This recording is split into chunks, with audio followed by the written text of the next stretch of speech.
Assalomu do'stlar, mana Buxoro to'plam yana bitta variantga o'tdim. Keyingi variantga keyingi variant ishlab kelib, mana ATFga oid bitta masala ko'rib olaylik. Hop, aytyapti.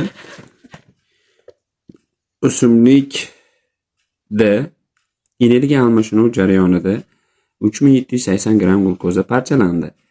Natijada hosil bo'lgan karbonat angidrid va parchalanmay qolgan sut kislota nisbati 4:1 nisbatdaligi ma'lum bo'lsa, quyidagilarni aniqlang. Necha mol glukoza chala parchalangan? Shu vaqtda davomida o'simlikda xloroplastda sintezlangan aktiv molekulyallar hisobiga necha mol glukoza sintezlangan? Ya'ni shu vaqt davomida o'simlik xloroplastda sintezlangan aktiv molekulyallarning hisobi. Bu o'simlik hujayrasida sodir bo'layotgan jarayon. Endi hop qarang. Jarayon tasavvur qilishga harakat qiling. Mana 38-masala deylik. 38-masalada mana hujayrani chizaman. O'simlik hujayrasi sitoplazma qismi bor, keyin mitoxondriyasi bor, xloroplasti bor. Endi bizda mana ikkita joyda umumiy olgan holatda 3780 gram glukoza kiribdi. Buni bo'lib yuboraman 180 ga. Bo'lib yuborsa 10 18, 3600, 180 qo'shsam 3780 demak 21 mol. Siz kalkulyatorda hisoblashingiz mumkin. 21 mol. Ya'ni chalasi mana bu yerda qolib ketadi. 6, H12, 6 moddasi bu yerga kiradi, keyin chala parchalanadi, keyin to'liq parchalanadi. Bizda bunda qancha bilmaymiz. Buni x deylik, buni y deb olamiz. Endi shu glukozamiz lekin yig'indisi ma'lum 21 mol. Mana ma'lumki x plus y 21 mol chiqishi kerak.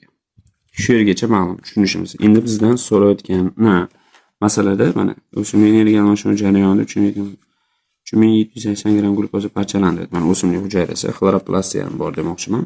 Shuni chizdimda glukoza miqdorini aniqlang. 21 mol glukoza qanchadir x, ya'ni chala, qaysidir esa y to'q parchalangan ekan va ularning yig'indisi esa 21. Demak, x bizda chala, y esa to'liq. Endi biz buni taqsimlab olishimiz kerak. Hop, aytyapti. Natijada hosil bo'lgan karbonat angidrid parchalanmay qolgan sut kislota nisbati 4:1 nisbatligi ma'lum. Biz bilamiz, mana bu yerda 1 mol glukozamiz parchalansa, sut kislotasi hosil bo'lishini. Ya'ni ikkinchi bosqich energiya almashinuv tayyorgarlik bosqichi ovqat hazm qilishda kelsa, sitoplazmada 1 mol glukozani chala parchalandi deb olsa, ikkita sut kislota parchalanadi, shundayligicha qoladi, ya'ni mitoxondriya chekirmaydi. Endi mitoxondriyada bo'ladigan esa 1 mol glukoza mitoxondriyada to'liq parchalanadigan bo'lsa, 6 mol karbonat angidrid hosil bo'ladi.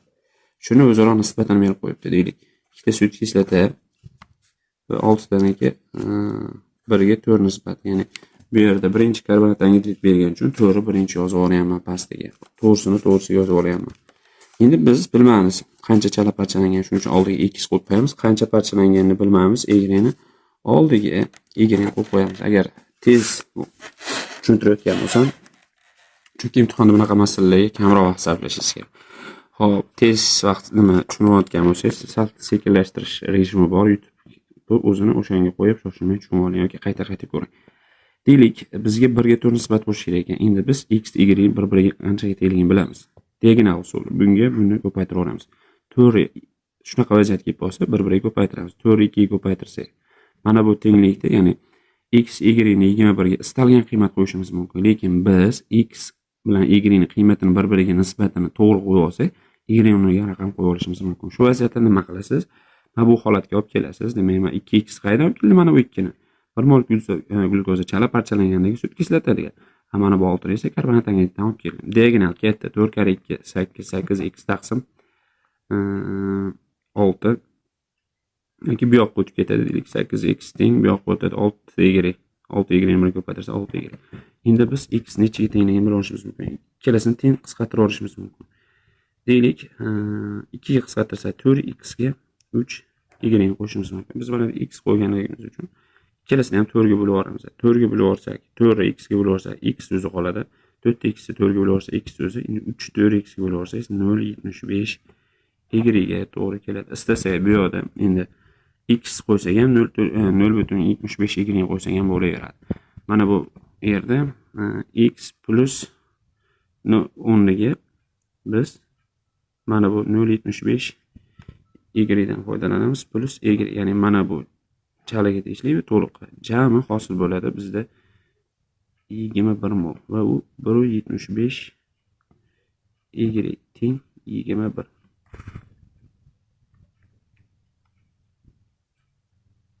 Yigirma birni bo'lib olamiz 1.75 ga. Oldingida 2 yaxshi 100 ga ko'paytirib olamiz. 1.75 bo'ladi butun hisob esa 2100 bo'ladi. Hop, deylik, nechta bo'lishi mumkin? Hop, 10 ta bersa 1750 bo'lib qoladi. Oxiri 2 bilan tugasin. Hop, bitta, mana uning ichida bitta bor, 175. Men endi umumiy hisoblab o'rganib qolman. Mana 180 bo'lgansiga. 10 dan 5 kelsa 5, bu yerda 0 qolgan. 10 dan 7 kelsa mana 1 qolgan. 1 dan 1 kelsa 0. Bitta 0 350 352 12. Demak, bu yoqda mana bu tenglik 21 y teng 21 taqsim 775. Hozir y'imiz teng ekan, demak bo'lib yubordik. Necha chiqdi? 12. X teng uni 21 dan 12 ni aytib bersak 9. Endi haqiqatan ko'ramiz. 12 mol to'liq parchalandi desak, 6 ga ko'paytiramiz 48 bo'ladi. Ha, bu sut kislota qoldi desak, 18 bo'ladi.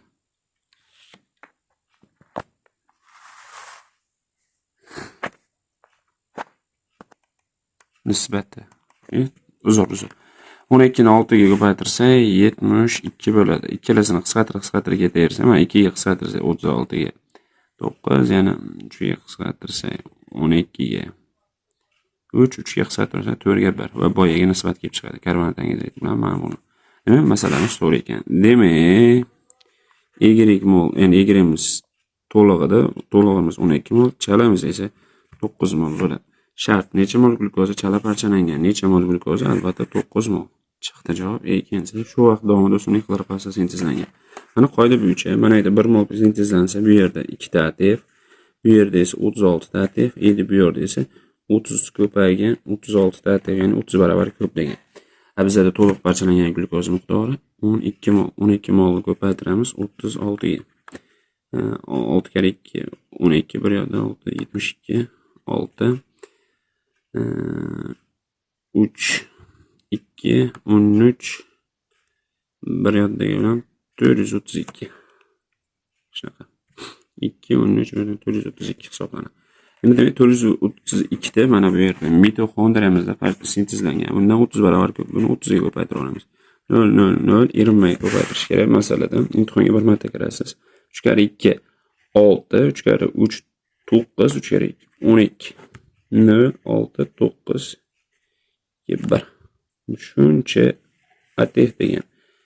Shuncha ATF sintezlandi degan xloroplastda va shu vaqtda o'simlik xloroplast sintezlangan ATF molekulyarining 40% hisobiga 40% 1200 40% qancha? Shuni 0.4 ga ko'paytirsangiz 40% osongina chiqadi. Mana bu 4 kare 0 24 2 yodda bizda. 4 kare 9 36, 36 2 yoddagi 38, 3 yodda 4 kare 2 8, 3 yoddagi bilan 11, 1 yodda 4 kare 4, 4 kare 1 4. Mana qarang.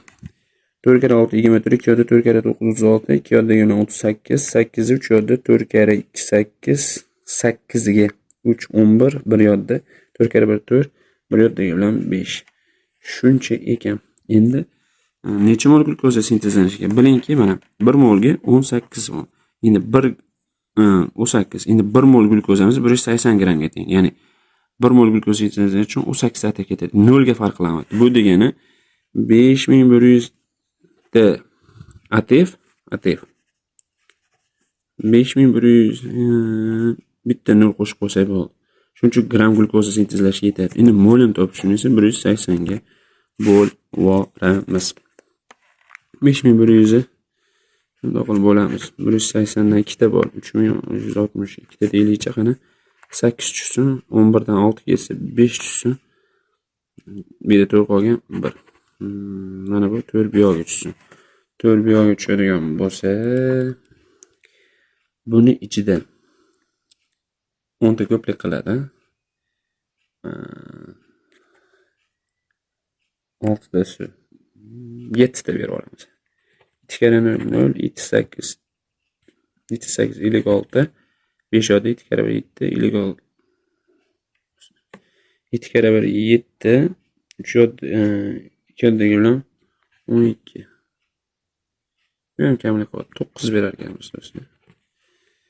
Hop 9 hop 9 kare 0 0 9 kare 8 72 7 yodda 9 kare 1 9 7 yoddagi bilan 16 bu ham ko'payib ketar ekan. Ana uzr 8 ta mana. Tabiiy ishlayolmadimi? 8 ta berib ko'ramiz. 8 kare 0 0 88 60 0 64 mana yo'q deylik. 64 6 yodda 8 kare 8 14 1400 qilar ekan. 8 ta bo'lsa bu yoqdan 4 qoladi bizga. Bu yoqda 8 dan 4 gacha 4 1 gacha mana 1440 gacha mana 0 tushadi. 1440 gacha 8 ta bo'ldi, bu ham 8 ta demak 8 288 ta. Necha mol glyukoza sintetlangan? 288 ta. Hop, A shartida so'raganda biz necha mol glyukoza chala 9 mana X chala edi, mana chala deb boshlab oldik. Biz necha mol glyukoza 288. Mana javobni ko'ramiz. Masalan, nechinchi variant ekan? 14 bo'lsa 13-chi variant ekanmiz. 13-chi variant nechinchi? 38-chi savol ekan.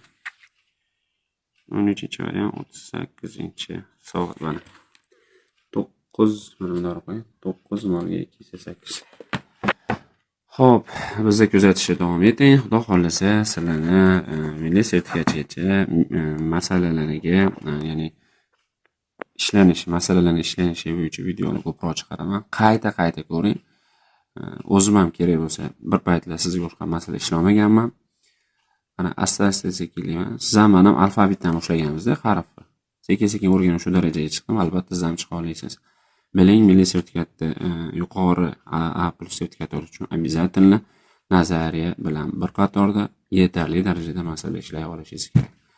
Bizdan uzoqlashmang. Xudo xolasa sizlarga chiroyli masalalar yechishni o'rgatib turaman. Tabiiy ishlashga harakat. Tabiiy degani ya'ni oldindan tayyorgarlik ko'rmasdan turib ishlashga harakat qilyapman. Xudo xolasa yaxshi bo'ladi.